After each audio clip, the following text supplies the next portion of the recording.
Welcome to Reykjavík Newscast. My name is Valur Grettisson, of course. I don't know who owns this dog, but we're here at the dog island that we call Geldinganes. It's like the same as Geldingadalsgos, but it's like a peninsula instead of a valley. So it's like Geldinga, it's like, I have no idea why they call it this here, if it's like about horses or not, but there are a lot of things that have happened actually. And yeah, I remember like two questions I need to answer here. I've seen that a lot of people are confused about my name. It's like, what is my name actually? And I have a pretty simple trick, which is kind of cool, which is Valur. I spell it like V-A-L-U-R. Just calling for the dog. It's V-A-L-U-R. The meaning of Valur is actually is like to be slain or be killed. It's death, basically. And the thing is that if you, for example, see the word Valhalla or Valhöll, it means the palace of death, where you go when you're dead. The same for like the Valkyries. It's like they are the women that go and get you when you die in the heathen, like the old Nordic mythology. So Valur is basically death. And my last name is Grettir, like Grettir the Strong. Is a very famous Viking, and he basically simplifies as strong. So the name is more or less strong death. so it's a dark name, but all names in Iceland, of course, have meaning. Almost all of them, at least the old ones. And Valur is a pretty famous one, but it's also what do you call it, gyrfalcon, a falcon that is like the bird of prey. So it has two meanings. But we're here for news, not for Icelandic whatever this was, but let's go for it.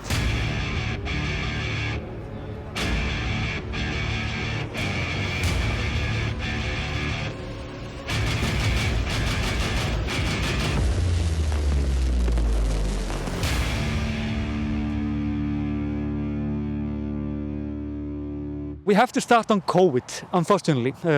Nobody wants to talk about this. Okay, I joke about that. Everybody's talking about this in the world, of course. Icelanders are once again seeing the rise of COVID. And the reason for this is very simple.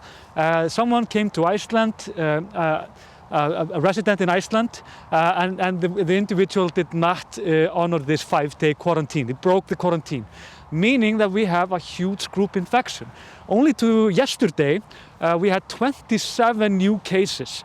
So we went from more or less like 0 to 5 to 10, up to 27 yesterday. And of those, we had a lot of young children, because the hotspot now is the kindergarten called Jörvi. Meaning that we have another rise. It hasn't been a week since we actually loosened the restriction in Iceland. This is very, very frustrating for everyone, because we've been doing quite well when fighting the virus itself, but we're not doing too good when it comes to quarantining, vaccinating people. So we have vaccinated 27,000. Some 1,000 people have already developed the PCR, what do you call it in English? They can't get it again because they already have it, basically. We can trace this back to this one individual who, of course, broke this very simple rule. All the guests at the Icelandic bar, is a bar we actually call the Icelandic bar. They also have to go quarantine and get tested because there was an infected individual that went to the bars on Friday last. So we're having kind of a crisis right now when it comes to COVID. And it's like, I don't know what to say, but we come here like at least every week, me and Polly, or my girlfriend takes her, and she's here like in her element, as you can see. She's just chilling in the water. And by the way, thanks for the ball. I got this ball actually from Kim van Sweden from the Netherlands. He gave us this ball because we, of course, lost ours when we were checking out the lighthouse in Sandgerði a month ago, something like that. So I will possibly have to bathe her when I come home. Anyway, Icelanders are getting very frustrated about people breaking these simple rules. And 80% of the people in Iceland want to close the borders at the same time as the government want to open them up on 1st of May. Luckily for us that it depend on tourist industry, we're still heading on to open the borders, but it's pretty clear that there needs to be harsher restriction, like not harsher restriction, but like if you break the quarantine, there needs to be like a harsher reaction for that.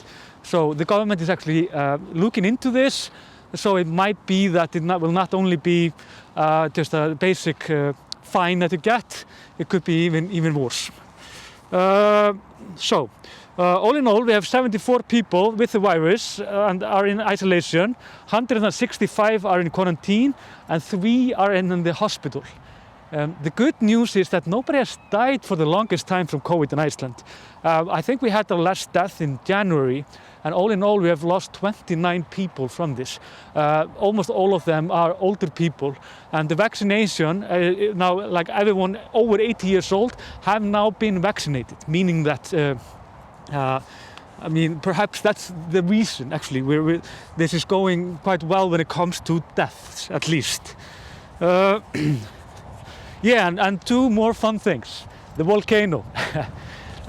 We didn't go to the volcano today for a number of reasons. We're kind of busy, but in other areas. But we're going there again, of course, on Wednesday. Well, technically tomorrow. Tomorrow is Tuesday, and you will see it on Wednesday. The biggest news there is there's of course a new vent that opened up just this week, like last weekend, this weekend, whatever you say in English. Meaning that we have now 9 vents coming up, so there's a lot of fun there. Also, the lava there needs a name. That's the funniest thing. Geldingadalur is of course no more as a valley. It's more as what would you call it? It's just a lava mountain almost there. On top of that is a mountain, and this needs a new name. So the City Council of Grindavík has requested its people in Grindavík, because it belongs to Grindavík. The Grindavík is a town, if you don't understand it. They have requested the people to send them ideas for the name of the lava. One of these names is, for example, Góuhraun, Góu lava. Góa is a very old name for the months of March and April. So it could be just the March-April lava. But the thing is, how we do it is like we find these names. They will say like, this is the best names here, and then they have to send it to the Ministry of Education, and they have to say if it's okay or not. And there are a few rules. One of these rules is you cannot name a lava after a living person. That's like the biggest rule, basically. And we cannot name this either Geldingahraun, like this is Geldinganes. Then we have Geldingarhraun. The only reason that we can't name it Geldingarhraun is because there is another lava field that has that name in the same area. So, if you have actually a good idea, then just comment below. I mean, we like to see everything, of course.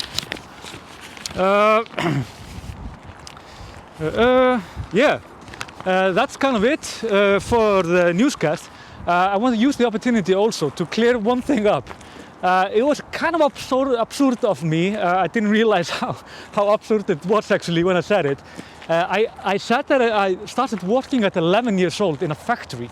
Of course, if you're not from Iceland, this sounds like pretty brutal, and perhaps it is.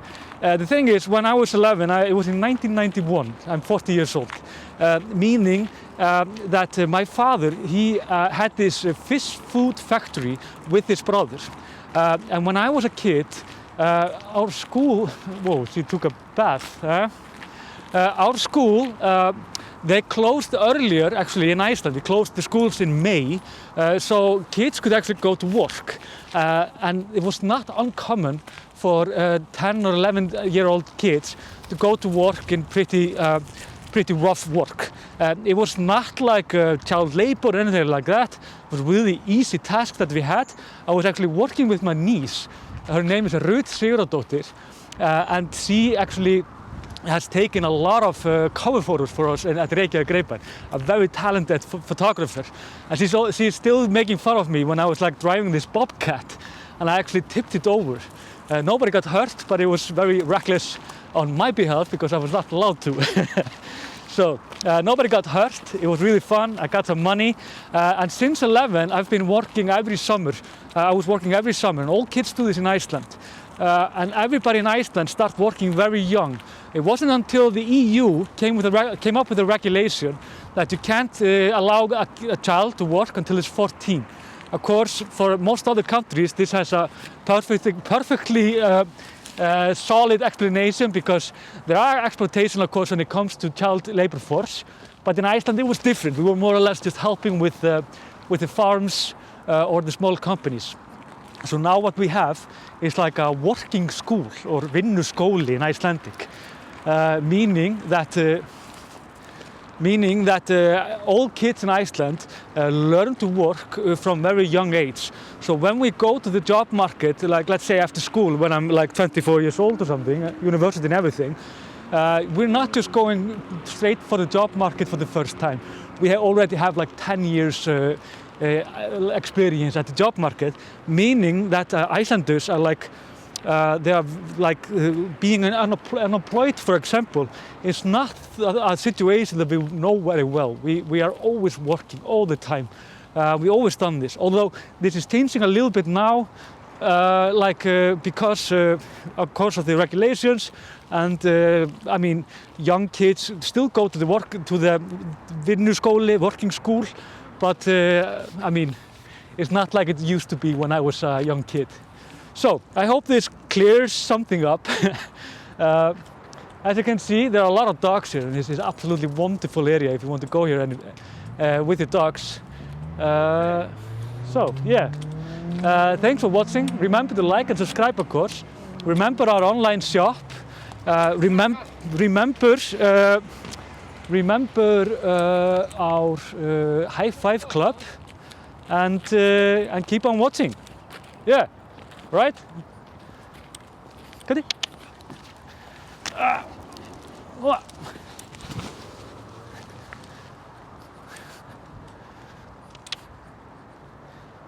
Good. Dat blöd. Ja.